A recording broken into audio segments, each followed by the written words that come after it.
Sure. Thank you very much, Mr. Chairman, and thanks also to Senator Risch for his words in the very beginning. Members of the committee, thanks for considering my nomination today for the position of Assistant Secretary for DRL. And I want to first and foremost thank my family for their love and support. You see behind me Doug Rand, my tremendous husband, and my children Maya, Jonah, and Elijah Rand. And I also want to thank my parents who are not here but are watching from Boston, Esther and Richard. 20 years ago, as a Senate staffer in this very building, I was inspired to pursue a career in U.S. foreign policy in order to advance U.S. interests and values. In the ensuing decades, whether serving within the U.S. government or in nonprofits, I have strived to advance American power, especially our unique ability to improve lives at home and abroad. I am committed to transformative ethical leadership, leaving the institutions where I serve better than when I found them, focusing on mission, impact, and integrity. If confirmed as the Assistant Secretary for DRL, I plan to pursue a number of priorities, but for the sake of time, let me focus on three of particular significance. First, how we respond to the PRC is of fundamental, urgent importance to those of us who care about the norms shaping the world that we leave for our children. Yes, the U.S. is not only competing with the PRC in the military and economic domains. These are critical to U.S. national security and prosperity. But this is also a contest about the fate of the rules-based international order.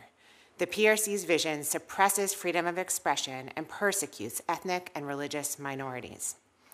Second, in the wake of Russia's unprovoked aggression against Ukraine, mitigating the threat that Russia poses to European and global security must remain a top priority for the United States and those who care about democratic values.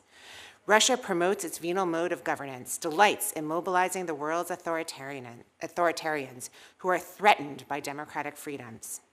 And third, if confirmed, I will prioritize working with this committee and all of Congress on the critical body of international human rights laws that you all have worked on for decades. In particular, Mr. Chair, Senator Cardin, I want to just emphasize how much I want to work with you and your staff on implementing the countering corruption bill that you just mentioned that has just passed, and congratulate you on the years of work. In my view, the Assistant Secretary of State for DRL has a special responsibility to work with Congress on its many human rights-related efforts. There are many other regions where I'm concerned about democratic backsliding, closing civic space, unjust labor standards, and religious freedom. I note in particular the democratic backsliding in Africa and continued repression in Iran. If confirmed, I will dedicate myself to promoting the rule of law and advancing human rights and fundamental freedoms. Without the United States having afforded these rights to generations of my own family, I would not have this professional opportunity to take on this responsibility today.